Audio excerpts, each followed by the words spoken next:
Anak yatim tuh biasanya nakal, biasanya. Umum, sebagai ujian bagi penghuni rumah, sabar apa enggak ngadepin si yatim ini. Dulu rumah ini tempatnya anak yatim 2 atau 3 sih. Pernah sampai kencing di jalanan.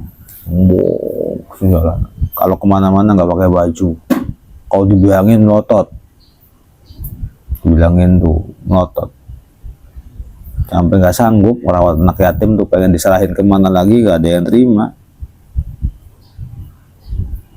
Tapi ya kalau pengen mempunyai rumah yang berkah ya harus merawat anak yatim.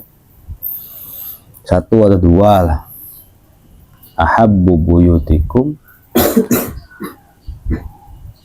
ilallah yatimun fihi mukram. Rumah yang paling dicintai Allah adalah rumah yang di dalamnya ada anak yatim yang kita muliakan.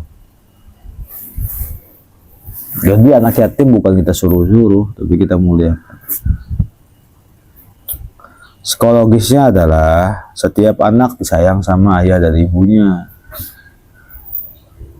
Kalau punya uang pasti diajak jalan-jalan, dipelukin gitu. Nah, tapi tidak berlaku bagi anak yatim. Kalau anak yatim nggak ada yang meluk, nggak ada yang ajak jalan-jalan.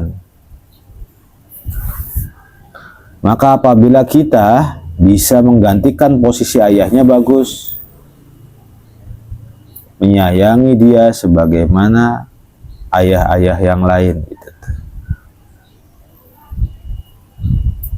Bukan karena ibunya cantik, bukan. Karena emang kita pengen ngerawat anaknya. Maka rata. Anak yatim siapapun, baik ibunya itu cantik atau enggak, kita rawat.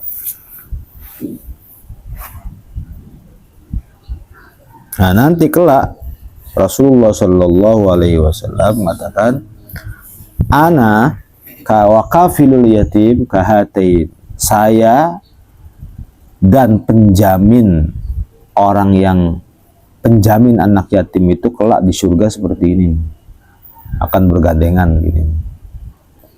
Jadi kalau kamu rindu sama Nabi dan mau bergandengan sama Nabi, ya muliakan bayu anak-anak yatim tuh, nggak tahu siapa lagi tuh ya, perempuan juga ada. Jangan malah ditakali, dijewer, disuruh-suruh apa, jangan gitu anak yatim tuh. Jangan wala yadu'ul yatim wala yakhuddu ala ta'amil miskin. Jangan sampai jadi orang yang ara'aital ladzi yukadzibu biddin, dusta terhadap agama, fadzalikal ladzi yadu'ul yatim. Dia yang memang meninggalkan anak yatim itu ya. Tidak mengutamain anak yatim. Sabar sama perilaku anak yatim, sabar. Nah, sekarang banyak orang yang ngasih uang ke anak yatim, tapi sebenarnya caranya salah. Anak yatim pada suruh pakai seragam, pada suruh pakai peci, lalu datang ke rumah orang kaya, ngantri untuk mendapatkan 1 kotak nasi sama amplop isinya. Suruh ngaji dulu, suruh doain dulu, itu ngerjain namanya.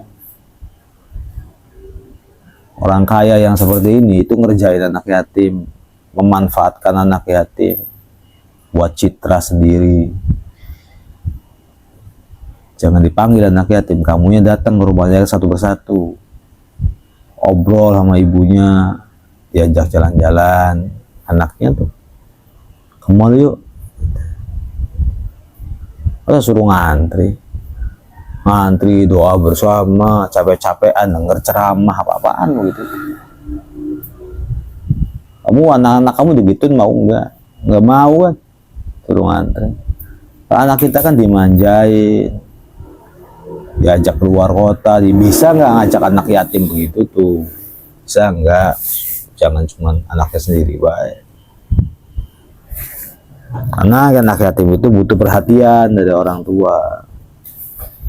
Ya nggak apa, kamu daftarkan diri sebagai orang tuanya.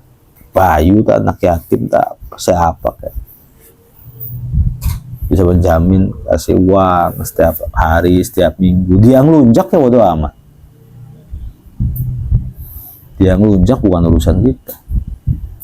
Kasih lagi uang, kasih uang, nanti dia anggap dia tuh punya ayah. Lah itu fungsinya kita ngerawat anak yatim,